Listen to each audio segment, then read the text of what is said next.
Coletta, shot, score! Hi, I'm Pat Coletta, right winger for the Buffalo Sabres. Deaf Access Services, D.A.S, provides equal access for the deaf. We know learning sign language is cool. You want to learn how cool? D.A.S assists deaf and hard of hearing individuals with their career searches. D.A.S also provides qualified sign language interpreters. Staff members are trained in assistive technology. D.A.S, Deaf Access Services, the sign that brings people together at WNYDAS.org.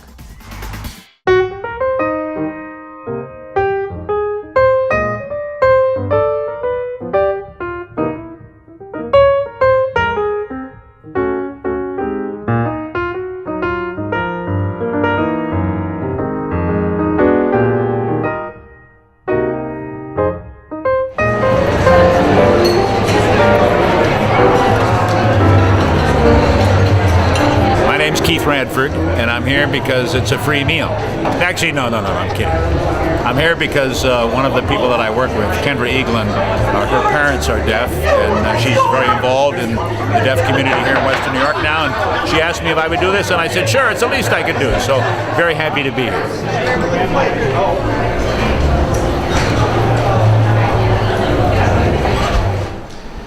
So let's begin our series of entertainment tonight by bringing up a highly regarded leader in the deaf community. Deaf Access Services Board President and our keynote speaker for the night. Please welcome Mr. Miichael Cross. Can everybody see me now? Okay, good evening, everyone.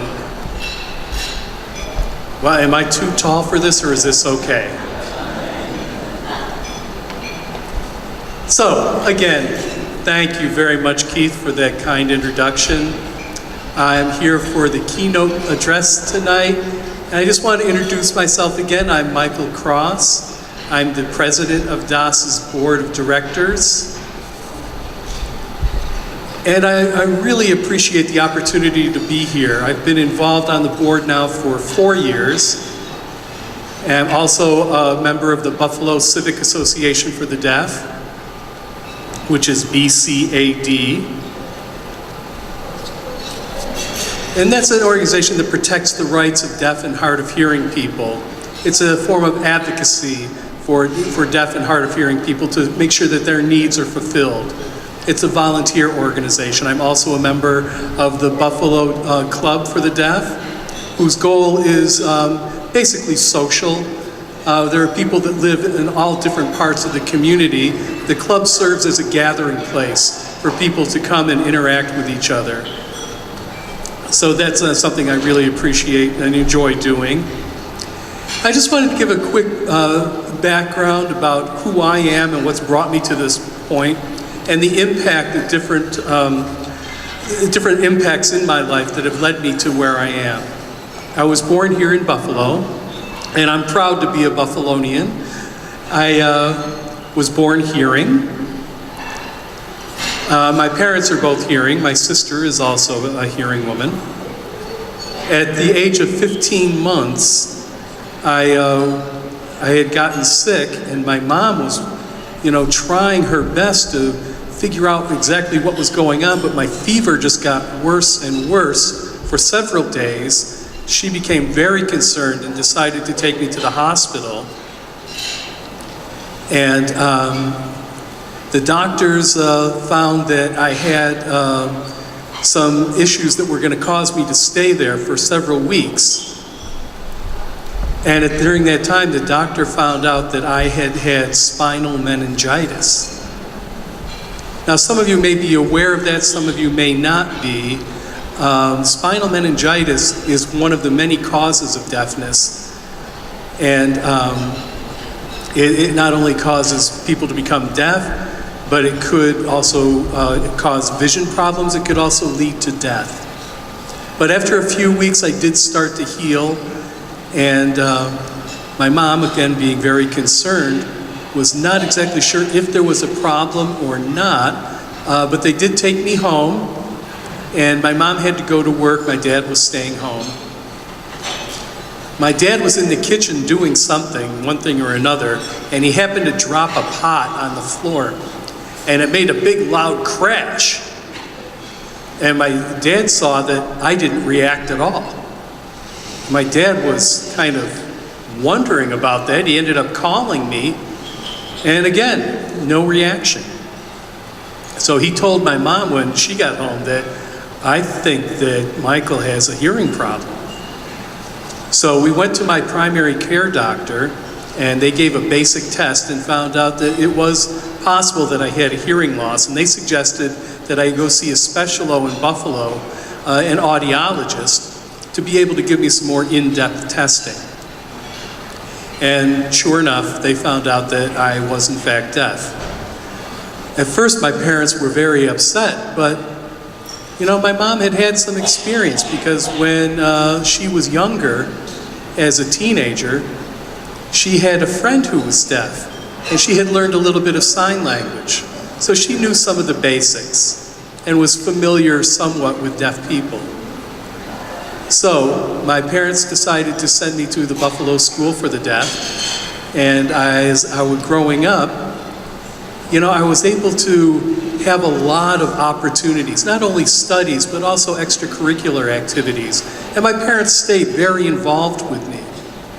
You know, not only my academics, they pushed me to make sure that I would do all that I could do, just as if, you know, it wasn't like I was just deaf and they were going to leave me on my own to figure things out for myself. But they were very involved in my life. I got involved in sports. I played soccer. I played basketball. I ran track. I was involved in vocational activities. I took photography classes, printing, cooking, all kinds of things. My parents were very encouraging. And I also got involved in several organizations. The youth leadership program taught me how to become a better leader, how to work within a team. I also worked with Close Up. Close Up is an organization that teaches those how the government works, how you know, our political system functions. And in the classroom, I learned how to do fundraising activities. Those were tools that taught me so much and benefited me so much that when I graduated in 1988, I decided to go on to Gallaudet University. Gallaudet University is one of the largest deaf universities in the world in Washington, D.C. So I went to Gallaudet University, and at that time I hadn't decided on a major. I was taking courses and staying involved in activities. At the end of the year, I still wasn't finding a major that I was going to be happy with, so I decided to transfer to NTID, the National Technical Institute for the Deaf, which is one of the colleges of the Rochester Institute of Technology. And you know, growing up, because academics was such a strong part of my life, and because I enjoyed artwork, I enjoyed, you know, building things, I enjoyed building skyscrapers and bridges and all kinds of things like that as a child that I would draw on paper, I found at NTID that they had a major, and you could get a bachelor's degree, which I did. So I'm a graduate of RIT in civil engineering, civil technical engineering. So I went back to Buffalo to look for a job several years later, and I ended up working for the State Department. I sat down to have an interview with them initially, and I was all excited. I was going to work for New York State Department of Transportation as a civil engineer.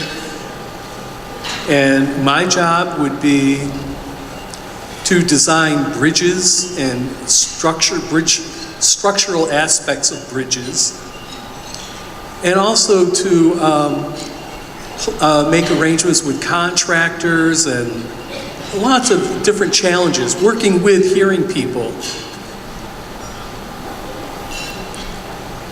So, but let me kind of explain a little bit of history about D.A.S, or D.A.S, before I go on. D.A.S was established by deaf people, members of the Buffalo Civic Organization of the Deaf, so people who were advocates within the deaf community, but they wanted to establish a task force. This was back in the late 70s, early 80s, with the goal of providing services for deaf people in Western New York. Because in the past, there were issues that they didn't want to see repeated. You know, who would be responsible for hiring interpreters, for example? Who was going to be there to advocate for deaf and hard of hearing people? In the past, they had interpreters, but they were depending a lot on volunteers. They would have services, but they weren't nearly enough. So this task force got together and they contacted the United Way and talked to them about the idea of having services for deaf people. The United Way liked the idea, and after a few years of negotiations and finding an agency to partner with, they finally set up something formal. That was called the Buffalo Hearing and Speech Center.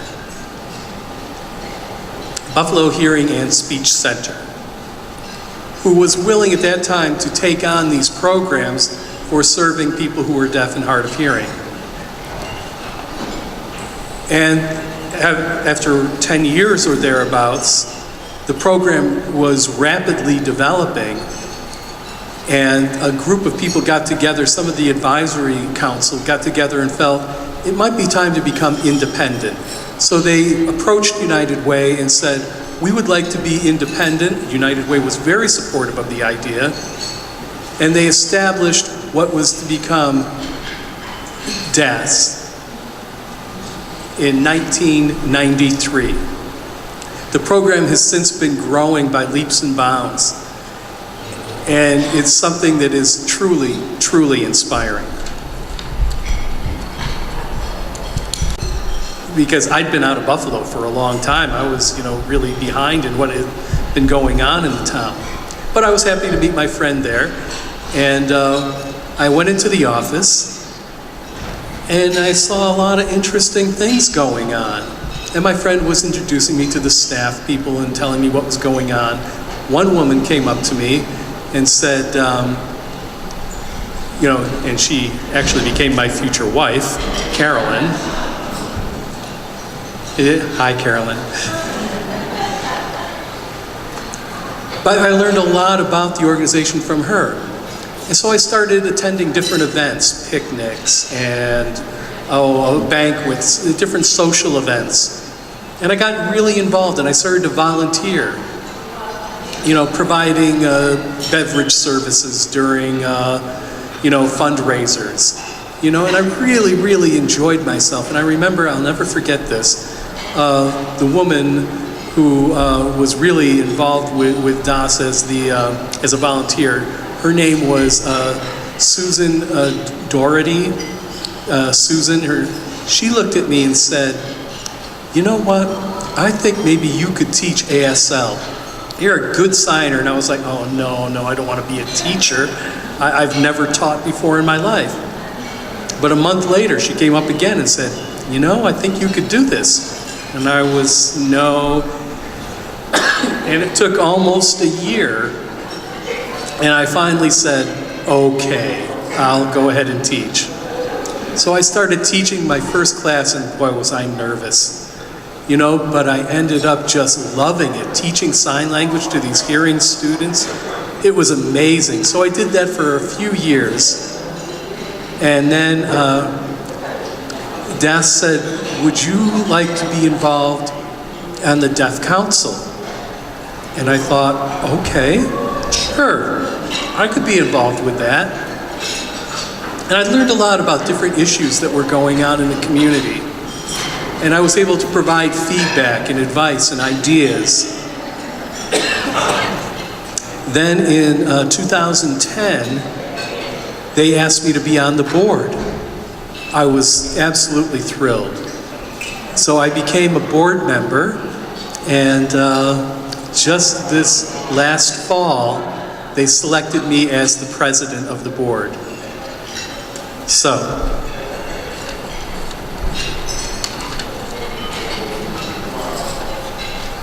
You know, based on my experiences, I do see what a worthy organization D.A.S. is. You know, it's not only helped me, but it's also, you know, before I used to depend on my parents to interpret for me. And if I go to different events, you know, I don't want to rely on my parents. I felt it was time to, like, you know, be on my own. You know, I don't want my parents interpreting for me. I mean, they're not really qualified interpreters. I mean, sometimes I might ask them, you know, like, especially when I was younger, I might say, what did they say? Then they would listen in for a second, and then they would sort of explain what had just happened. But when I finally met an interpreter who was able to, like, sign and hear it at the same time, that was awesome. You know, so, and also with job management, you know, like if you go on an interview, there are times that people don't have an interpreter there. They just go in, they have an appointment, they'll say, hi, I'm deaf, they have the interview, and all of a sudden the interviewer kind of feels like they're not exactly sure what to do, and the interview can be over just like that. I mean, just really, really fast. I mean, some will spend time, you know, writing back and forth, but now having an interpreter, having people in the community educated, telling them how to use interpreting services, it's really made a huge impact. They're also able to provide workshops and classes and trainings so that deaf and hard of hearing people have an opportunity and access to outside events. You know, a defensive driving class, for example. They could say, do you provide interpreters? And they'd say, no, you'd have to provide your own. And you know, when I did that before, and I was very young, I was thinking, I'll just go to the class because it's required, and I'll just do my best. And I sat there for a couple hours, kind of looking around at the walls. But D.A.S. has the opportunity to provide interpreting that's really, truly inspiring. You know, I could go on with many, many different examples, but I guess the point is that this is truly a worthy experience, an organization for people who are deaf and hard of hearing.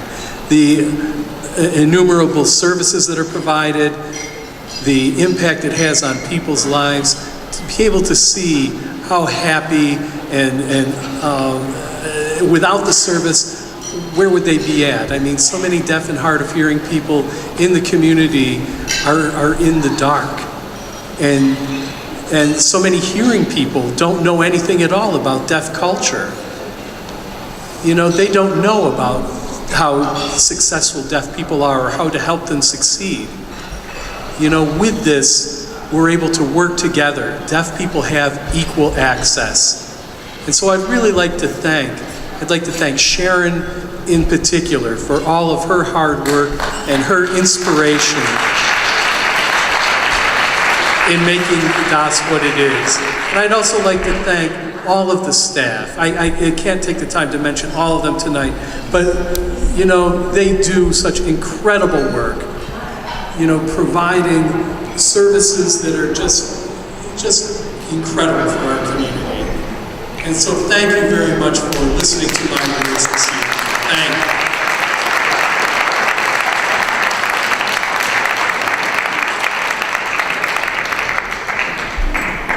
Thank you, Michael. Thank you very much. I think I speak for everyone when I say that Deaf Access Services really does appreciate your hard work and your dedication. So again, thank you very much for speaking to the group.